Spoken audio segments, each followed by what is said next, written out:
All right, while I'm awake, which is key, because last night I had, I don't know, 4.5 hours of sleep, maybe five. Not a comfortable bed. And it's the pillow. I often find with hotel pillows that they can be really, I don't know how they can be firm and squishy at the same time. I don't know what it is. It's just I end up most hotels I end up taking the pillow halfway through the night and pitching it on the floor and just sleep without one. So, rest of the stay. Pillows I'm not bothering with. Hopefully I can get some sleep. And what I keep telling myself is eventually my body's going to get so exhausted that sleep's just going to be not a problem.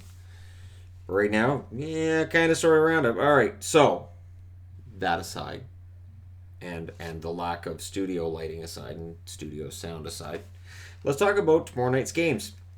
So Monday's going to be a busy night for a Monday. 6 games on. And we're going to start with the Washington Capitals in against the Montreal Canadiens. And I'll be dipped. I got this all onto one board. I was like, can I get this onto a small board? Yes, I can. It's going to be trickier for Friday's preview when there's 7 games. That's going to be trickier. I may have to get more creative with that. But yeah, Washington's in against the Montreal Canadiens. Washington 33-11-5. They went into the break on a 3-game winning streak. And Carlson has been a big part of their success this year. 13 goals, 47 assists, 60 points. Ovechkin, massive part of their success. 34 goals, 16 assists, 50 points. And Kuznetsov is the number 3 scorer. I just did top 3 scorers for each team. 16 goals, 26 assists, 42 points for Kuznetsov. This will start at 7 o'clock Eastern, 4 o'clock Pacific. And they're in against the 22-21-7 Montreal Canadiens, who won 2 in a row going into the break as well, as they try to keep their hopes alive. Scoring leaders, Tatar, 17 goals, 26 assists, 43 points. Dano, 12 goals, 24 assists, 36 points. There's a debate going on, I noticed in the video where I was talking about the underrated team, about whether or not Dano is overrated by Montreal fans or if he's an underrated player. I will say this, there may be Montreal fans who overrate Dano, but when he was traded to Montreal, I didn't see him as anything more than a third-line center. He is much better than a third-line center. Ideally, he's a number 2 center, and that can be tricky, where you get a guy who might be getting more minutes than he potentially should, but it doesn't mean he's overrated either. And I think Dano's in that category. You look through Vancouver's history, and you see Brendan Morris and Cliff Ronninger, guys that stand out to me as guys that maybe would have been better off being behind somebody else, but they did pretty darn well as first-line guys. Dano's been pretty darn solid. That being said, Domi is number 3, 12 goals, 22 assists, 34 points. And it'll be interesting to see how things turn out, because November 15th, these teams met in Montreal, won in Washington 5-2. This is the only meeting they will have in Montreal. Their third and final meeting of the season will be February 20th at Washington. So for Montreal, this is the only chance at home they have against Washington, but they did defeat them the only time they played them this year. So they have put one of those 11 regulation defeats on the Washington Capitals. So we'll see if they can do it again. Next up, New Jersey's in against Ottawa. You guys are waiting for this one, right? I can't wait to use data on my phone to watch New Jersey and Ottawa. Okay, so it's American data, so it's unlimited. It's one thing that the Americans really get right is that unlimited data. 17-24-7 is the record for the New Jersey Devils. They've lost 3 in a row. Palmieri, who's back tomorrow. 16 goals, 15 assists, 31 points. Nico Hischier, 12 goals, 17 assists, 29 points. And Gusev, 8 goals, 20 assists for 28 points. This game will start at 7:30 Eastern, which is 4:30 Pacific.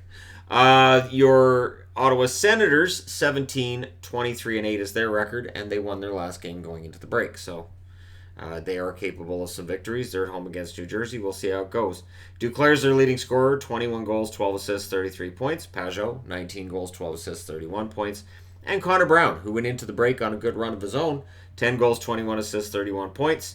On November 13th, these teams met in New Jersey. It was a 4-2 win for Ottawa. Then they met in Ottawa December 29th. That was a 4-3 win in overtime for New Jersey. So this is their third and final meeting, and the home team has lost both so far. So we'll see whether or not Ottawa can reverse that trend tomorrow night. In general, I don't know. I kind of like Ottawa in this one, I guess, if you got to pick. But again, it's not a barn burner. These teams are not going to the playoffs. They're just not. we know they're not going to. They know they're not going to the playoffs. Next up, Toronto. All right, Maple Leafs. You've got a chance to show that you can pull yourself out of this. And tomorrow night you're in against Nashville. Now, Nashville's a team that's desperate for a victory themselves. They sit outside of a playoff spot, and they are in a tricky position, really. If they lose a couple of more games here coming out of the break, David Poile might be in a position where he kind of has to sell or do something major or something or other. If he thinks they're going to make the playoffs, he may have to make a major change. Toronto's 25-17-7. They've lost 2 in a row. And they lost a lot of ground while they were sitting, watching Florida win a couple more games after they sat down. So they have to win coming out of the break now. Matthews is their leading scorer, 34 goals, 23 assists, 57 points. Marner, 13 goals, 34 assists, 47 points. And Nylander, 22 goals, 21 assists, 43 points. The bounce-back player of the year. This game starts at 8 o'clock Eastern, which is, of course, 5 o'clock Pacific. Nashville, they're 22-18-7. They've won their last game going into the break. Their leading scorer is Yossi with 14 goals, 34 assists, 48 points. Forsberg, 16 goals, 16 assists, 32 points. Duchesne, 10 goals, 21 assists, 31 points overall. So for Nashville, they need some of their big-name players to start scoring more, who are not named Yossi or Forsberg. And this is the first meeting between these teams. Their next meeting will be March 12th at Toronto. So yeah, Toronto, we will see these teams meet each other yet again.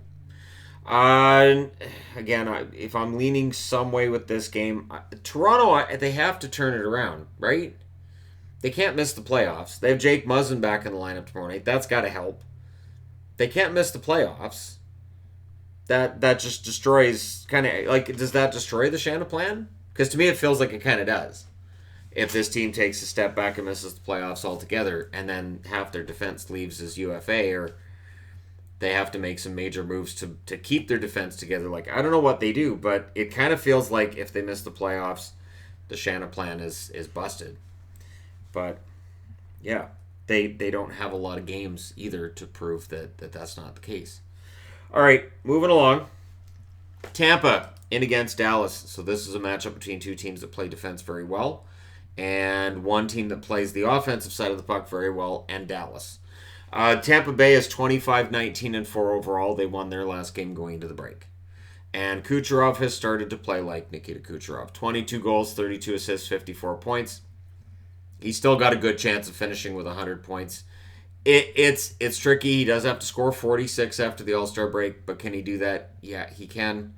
Stamkos, 18 goals, 30 assists, 48 points. Braden Point, 18 goals, 24 assists, 42 points. This game starts at 5 o'clock Pacific, 8 o'clock Eastern as well. Now, I'm wearing Minnesota North Stars, which is technically the Dallas franchise. So, yeah, I kind of like Dallas's chances, although they're 27-17-4. They lost 2 in a row. And over their last little while, it's been really hard to predict with Dallas. So I'm thinking, you know what, coming out of the break, they're at home. Let's see a good game. Sagan, 11 goals, 25 assists, 36 points for him to lead the team in scoring. Radulov, 13 goals, 15 assists, 28 points. And Roope Hintz, 15 goals, 9 assists, 24 points. And again, they do need to start scoring more points. Regardless of why they're not scoring them, their lack of offense is costing them games. These teams met December 19th in Tampa. Dallas won that game by a score of 4-3 in overtime. And that was a major upset. And we'll see whether or not they could score an upset tomorrow night. I'm thinking maybe. Because again, I'm kind of optimistic because I'm wearing the Minnesota North Stars. Or the way you can look at this is when I do previews this week, I kind of have to go, well, what jersey did I bring with me? I did not bring all 31 teams. I didn't even bring half the league this time. When we went to Vegas, I think I brought 22 or 23 teams. And this time around, I told Yvonne, no, I'm not doing that this time. I'm not. I've got to lighten the load a little bit here. This is crazy. So, yeah, I kind of like Dallas in this, but I can understand why people would say, yeah, Dallas isn't winning it. I can't even come up with a cogent argument as to why they should, other than they're at home. But Tampa's pretty good on the road, so let me know what you guys think. Next up, St. Louis is in against Vancouver. This is kind of funny. When I was looking for games to buy tickets to, I was just looking at the cheapest games. I didn't really care who they were playing. I was looking at the cheapest games, and then my next consideration was, what night of the week is it? So this game being on a Monday night between Vancouver and St. Louis, there are at least 3 occasions where I was ready to buy the tickets to this game, and I had to be reminded by my wife, you're going to be in California. It's highly unlikely you'll be able to attend that game. So she had to keep talking me out of buying tickets to a game that, yeah, it's just, there's no way. Anyways, St. Louis is 30-11-8 overall. They've lost 2 in a row. This game starts, of course, at 7 o'clock Pacific, 10 o'clock Eastern. And St. Louis, they've got to be ready because Vancouver looked really good at home before the break hit. Now, Perron's the leading scorer for St. Louis with 21 goals, 28 assists for 49 points. Ryan O'Reilly, 9 goals, 34 assists for 43 points. And Braden Shen, 17 goals, 24 assists, 41 points. On the Vancouver side of things, they're 27-18-4. They've won 2 in a row. Pettersson, 21 goals, 30 assists, 51 points. Should feel good coming out of that All-Star break. Did pretty well at the All-Star game himself. Miller, 17 goals, 29 assists, 46 points. And Brock Besser, 16 goals, 27 assists, 43 points. Not bad for a guy that people complain about. Oh, he hasn't scored in 4 games. He's not scoring goals like he did before. And you know what? He's a pretty darn good forward. 4 or 5 years ago, we as Canuck fans would have given anything to have a guy with this potential. And now he's there. Now, the 2 times these teams have met, the home team has not done well. This is the 3rd and final meeting. In St. Louis on October 17th, Vancouver won 4-3 in a shootout. And that was a game that both St. Louis and Vancouver fans remember well. And then a more memorable game was November 5th, where St. Louis went in to defeat Vancouver in overtime 2-1, which was punctuated by, wasn't it Myers that fell down, and then it was a 3-0 for the St. Louis Blues? Poor Markstrom was left to defend himself against 3 guys. Good luck. And St. Louis scored on that one. So we'll see what happens tomorrow. So far in 2 results, we've seen extra time, and we've seen the home team lose both games. And they've been very entertaining for very different reasons. So I would think tomorrow we may see entertaining for whole other reasons altogether between these 2 teams. And last but not least, the thing to resistance, the Battle of California. Kinda. Although to truly be a Battle of California, you'd have to have every California team in there. And Los Angeles doesn't play tomorrow. So it's Anaheim in against San Jose. Anaheim, where I currently am, in a hotel room at this stage. I'd likely be going out pretty quick after this. We'll see whether or not I do a video outside today. It's not great weather. It's not bad. It's not great. And again, I mentioned in a previous video why I didn't do any videoing at the Disney park. So leading scorers for Anaheim here. Getzlaf, 11 goals, 22 assists, 33 points. Silverberg, 15 goals, 14 assists, 29 points. Raquel, 12 goals, 16 assists, 28 points. And from talking to Ducks fans last night, they're aware they have offensive problems, and they're well aware of what those are. We had some discussions about how Anaheim's been doing, and there seems to be some agreement from myself with other Ducks fans on how things are just baffling and bewildering and how the game's being played. Now, this game starts at 7:30 Pacific, 10:30 Eastern. The other side of the ice, it will be the San Jose Sharks, who are at home. 21, 25, and 4. 17 is over here. These 2 teams have 17 wins. San Jose has 21. Heady totals. 21, 25, and 4. They did lose 3 in a row going into the break. So the break happened at the right time for them. Get us out of here. Logan Couture is the leading scorer for the team with 14 goals, 22 assists, 36 points. Erik Karlsson, 5 goals, 31 assists, 36 points. And Evander Kane, 19 goals, 16 assists, 35 points. It's been an amazingly disappointing season for San Jose. And talking to a couple of Sharks fans last night, too, about how this has been a rough year. And it's funny, too, because I watch all of this hockey when I can. And talking to fans, and their mood about how their teams are doing is right about where I thought, that makes total sense.